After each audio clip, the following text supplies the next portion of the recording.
David, tus padres creo que llevan como 40 años casados. Sí. Entonces, ¿crees que de alguna manera a ti, por ejemplo, te ha conformado, ¿no?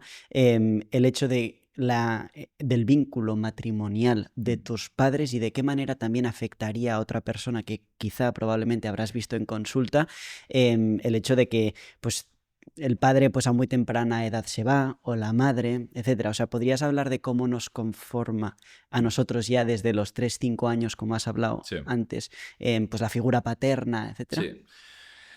Pues, indudablemente yo me siento una persona muy afortunada porque creo que son pocos los que hoy en día pueden decir que sus padres siguen juntos y que siguen juntos bien, ¿no? Porque al final que sigan juntos no, en esencia, en sí mismo no implica nada. O sea, hay parejas que duran hasta los 80 años y, y, digamos, conservar el vínculo no es indicativo de que eso sea un vínculo de calidad, ¿no? Claro. Pero en mi caso eso sí se cumple.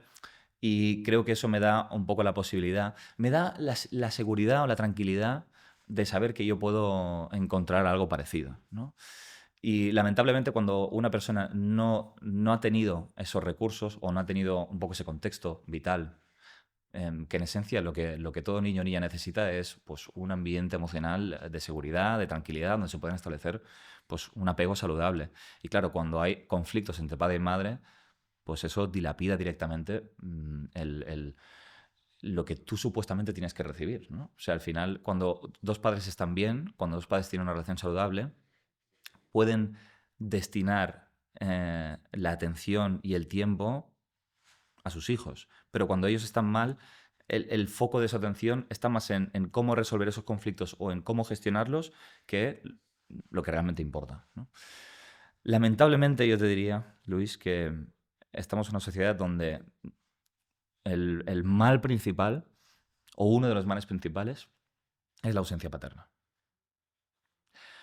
Y esto, mira, no tengo estadísticas en mano, pero creo que no me equivoco a hacer este tipo de aseveración. Es decir, y vosotros que tenéis mucho público Ujú, latinoamericano, que lo hablábamos antes fuera de la ujú. entrevista o de récord, bueno, ahí es el continente que es o sea, son los reyes, ¿no? O sea, de los padres ausentes. Y esto creo que acarrea graves consecuencias. Porque es un tema complejo, pero sí que es fundamental entender que esto es un tema que tenemos que resolver entre todos. Es decir, que al final, cuando un padre no está implicado dentro de una familia, cuando no está implicado dentro de un sistema, lo primero es que al final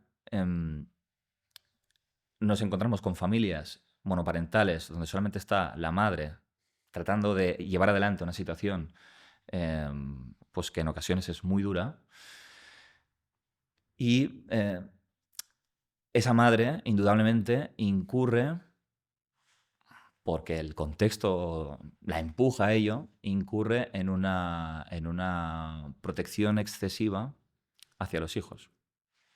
Cuando un varón, por lo general, recibe una protección excesiva por parte de una madre, y normalmente una madre que ha tenido una frustración con el padre, que ya no está, que ha sido negligente, lo que normalmente hace es una idealización del hijo. Entonces ese hijo, a fuerza de ser idealizado y de ser protegido, ¿no? Y de darle quizá más derechos que deberes, entonces ese niño puede empezar a tener una personalidad, vamos a llamar, muy egocéntrica o egocentrista, incluso tirando a tintes narcisistas, ¿no? Y al final estamos generando el problema que teníamos en la generación anterior, porque al final normalmente el padre que no se implica en una familia, el padre negligente, también es un eterno joven. Ujú. ¿Sí? Porque un padre sano en su juicio lo que va a hacer es querer asumir la responsabilidad que implica la paternidad, querer asumir el sacrificio que implica, querer asumir las mil y una cosas que lo van a desplazar de tener un foco quizá en su vida profesional y destinar únicamente sus energías a sus propios intereses y dar espacio a otras personas que al final son lo que dan significado a tu vida. Es decir, esa disposición no la tiene alguien que es adolescente a los 45 o a los 50, ¿no? Adultescente. ¿Sí? Ujú. Y entonces ese niño narcisista, por ese contexto social, cuando crece también se cree pues, el ombligo del mundo. Ujú. Y entonces termina generando relaciones en donde no percibe a las otras personas como seres humanos, sino como objetos a merced de sus necesidades. Como, como si fueran cosas que lo único que tienen que hacer es calmar sus necesidades. Busca más a madres que a mujeres en sus parejas. Ujú. Porque lo que quieren es pues, alguien que les haga la comida, que los cuide, que los mime, pero no alguien que los desafíe en ningún sentido. Quieren una vida cómoda. Porque están todavía hipnotizados en una especie de complejo materno. ¿Sí? Entonces, la ausencia paterna para mí es un tema muy importante a resolver. Y el hombre moderno tiene que recuperar un poco esos valores que se ha perdido, y que hemos perdido. O sea, y yo ahora mismo lo que veo, y perdón que me explaye con este tema, Me Luis, encanta. porque es una cosa que veo cada día. O sea, para mí, el hombre, el saber qué es ser hombre hoy en día es algo que los jóvenes de tu edad, e incluso de la mía, también de mi generación, están absolutamente perdidos. No saben lo que es. Y parte de ese problema es que viene de una herida de un padre negligente que no estuvo en su momento, que no se implicó en la familia y por lo tanto esos niños, esos jóvenes se quedan sin referente. Porque un joven cuando se queda sin padre no sabe en lo que tiene que convertirse. Dice, bueno, yo cuando crezca voy a ser como ese señor, pero si ese señor es repudiable, si ese señor no tiene nada de lo que realmente yo pueda nutrirme o alimentarme. Y por lo tanto yo tengo que buscar otros modelos alternativos. Pero en esencia yo tengo un resentimiento albergado.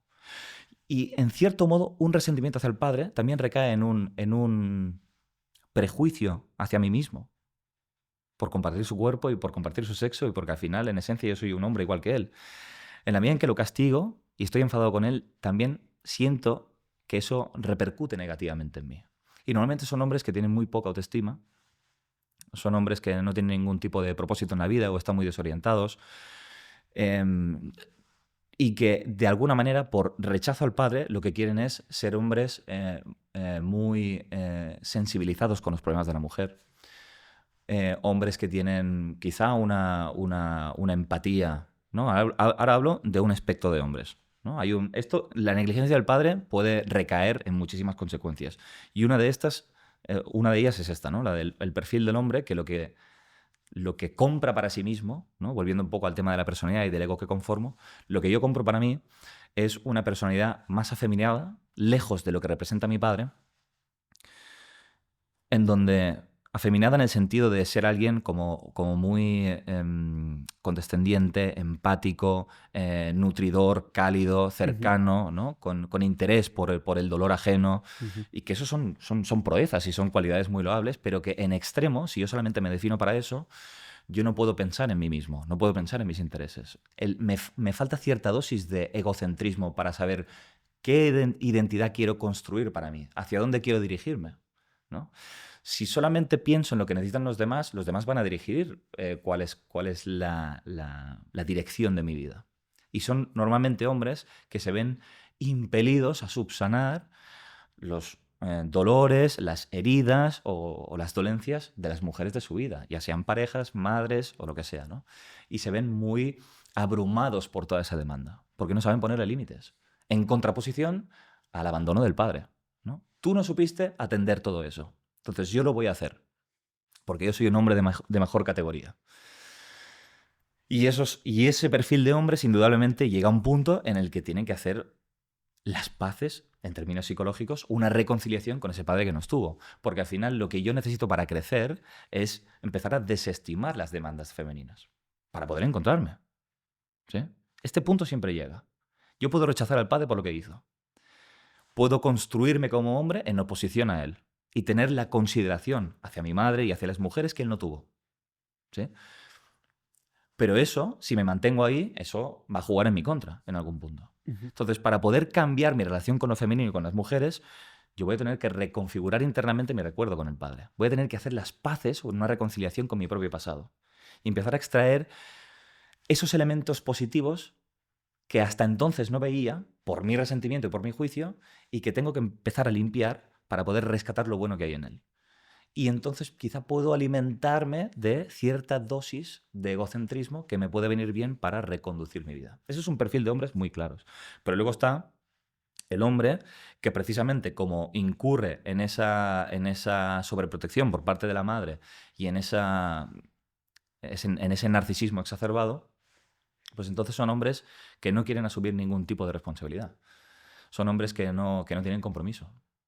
Son hombres que siguen siendo adolescentes a pesar de ser adultos, ¿no? Se han congelado en determinada edad psicológica. Y eso para mí es el principal problema, porque al final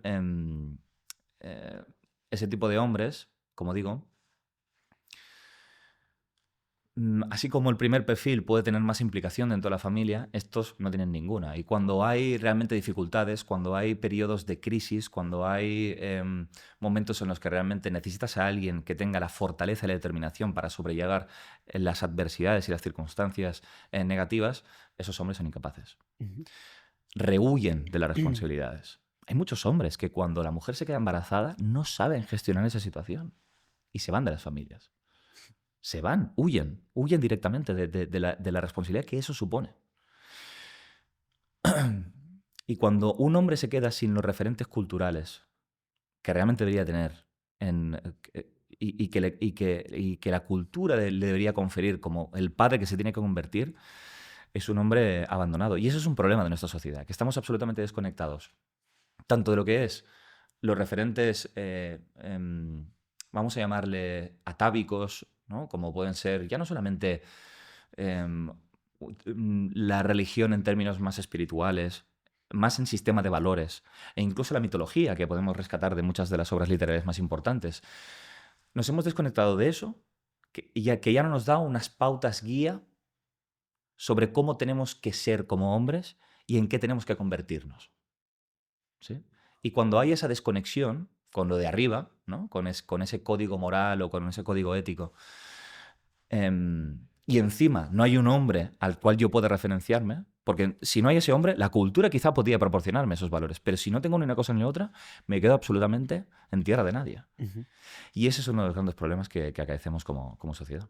Si te ha gustado este corto, tienes la entrevista completa en pantalla y en nuestro canal. Muchísimas gracias.